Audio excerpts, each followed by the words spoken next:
Alright, Mark Bowe's back. Nice day out today. It's cooled off to about 90 degrees. And it's time to go into the garage.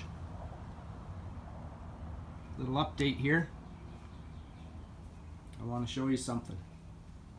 In the winter time, after a couple trips on the 99 touring, I noticed that the foam on this hood, this foam insulation, is breaking down. It's just falling apart.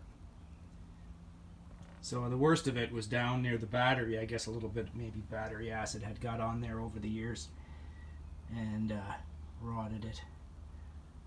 So I want to replace that. I've been looking online. I can't find it from Polaris. They don't sell it anymore. I found a place in, I think it was Russia, that has some, but I can't read what it says. I just have to go by the part number. But anyways, I'm not ordering it from Russia. If anybody has any information or anything on where I could get that, I'd appreciate it. I'd like to replace that. I like to keep things original, as you know. Keep the snowmobiles looking top shape, and even though it's a 99, I still like it to look as good as new.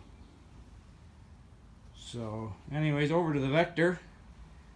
My parts just came in for the gearbox, a chain case. It's been about 3 weeks. The bearings, I ordered the bearings from an aftermarket, not aftermarket, but a commercial industrial supply, and I ordered the exact same bearings that were in it originally from Yamaha. So there's the two upper ones and there's two lower ones that I ordered, and I also ordered the one for the jack shaft on the other side. I already got that in because I had to buy that from a different supplier.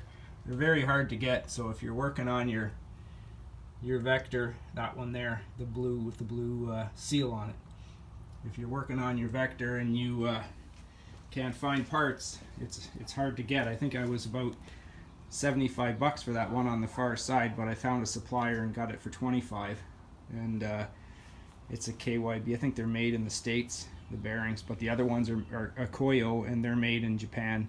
High quality bearings. I figured with 13,000 kilometers on it, and it's the first change, I would go with the same brand of bearings that the manufacturer put in. So everything's down there,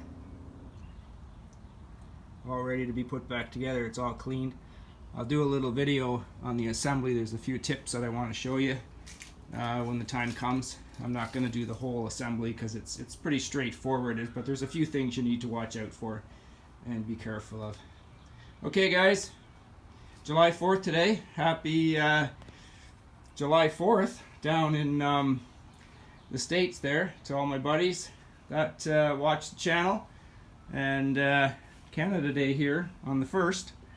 So we're all celebrating this week. We'll talk to you next time.